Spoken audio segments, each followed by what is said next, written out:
તો જય માતાજી મિત્રો, સ્વાગત છે તમારું ફરી એકવાર નવા વિડીયોની સાથે અમારી યુટ્યુબ ચેનલ સંતભૂમિમાં। તો તમે ભારતના ઘણા તીર્થસ્થાનો જોયા હશે, પણ આવું તીર્થસ્થાન જોવા નહીં મળ્યું હોય। તો મિત્રો આજે આપણે આવા જ એક તીર્થસ્થાન વિશે વાત કરવાના છીએ।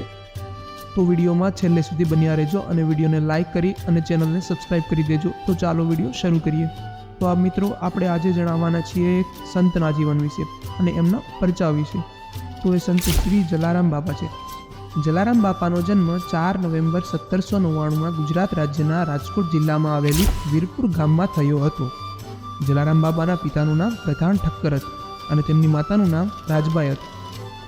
અને જલારામ બાપાની માતા રાજબાઈ એક ધાર્મિક મહિલા હતા અને રાજબાઈની સેવા ભક્તિથી પ્રસન્ન થઈને સંત રઘુવીરદાસજીએ આશીર્વાદ આપ્યા હતા કે તારો બીજો પુત્ર જલારામ સંતો અને સેવા ભક્તિમાં એક ઉદાહરણ બનશે। જલારામ બાપાને ગૃહસ્થી જીવન કે પોતાના પિતાનો વ્યવસાય સ્વીકારવામાં કોઈ રસ ન હતો। જલારામ બાપા તેમના પિતાથી છૂટા થઈ ગયા અને તેમના કાકા યુવાન જલારામ અને તેમની માતાને પોતાના ઘરે રહેવા સૂચવ્યું। અને 1816ની સાલમાં 16 વર્ષની ઉંમરે જલારામ બાપાના લગ્ન આટકોટના પ્રાગજી ઠક્કરની પુત્રી વીરબાઈ સાથે કરવામાં આવી। દેવી વીરબાઈ પણ ધાર્મિક અને સંત આત્મા હતા। 20 વર્ષની વયે જલારામ બાપાએ અયોધ્યા, કાશી અને બદ્રીનાથની જાત્રાએ જવાનું નક્કી કર્યું, ત્યારે પત્ની વીરબાઈ પણ તેમની સાથે જોડાયા। જલારામ બાપાનું મુખ્ય સ્મારક ગુજરાત રાજ્યના રાજકોટના શહેર નજીક વીરપુરમાં આવેલું છે। આ સ્મારક તે જ ઘર છે જ્યાં જલારામ બાપા તેમના જીવનકાળ દરમિયાન રહેતા હતા। આ સ્મારકમાં જલારામ બાપા દ્વારા વાપરવામાં આવેલી વસ્તુઓ અને તેમના દ્વારા પૂજાતી રામ, સીતા, લક્ષ્મણ અને હનુમાનની મૂર્તિ મૂકવામાં આવી છે।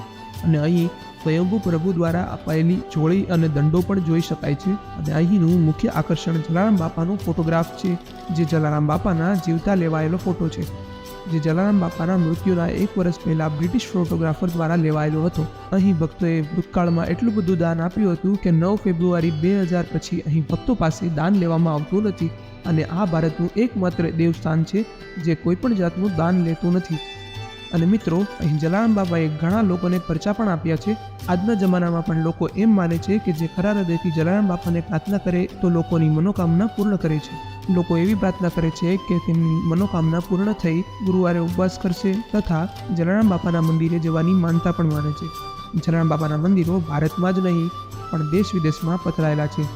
ભારતના દરેક નાના મોટા શહેરમાં બાપાના મંદિરો જોવા મળે છે। ભારત બહારના મંદિરો પૂર્વ આફ્રિકા, અમેરિકા, કેનેડા તથા ન્યૂઝીલેન્ડમાં પણ જોવા મળે છે।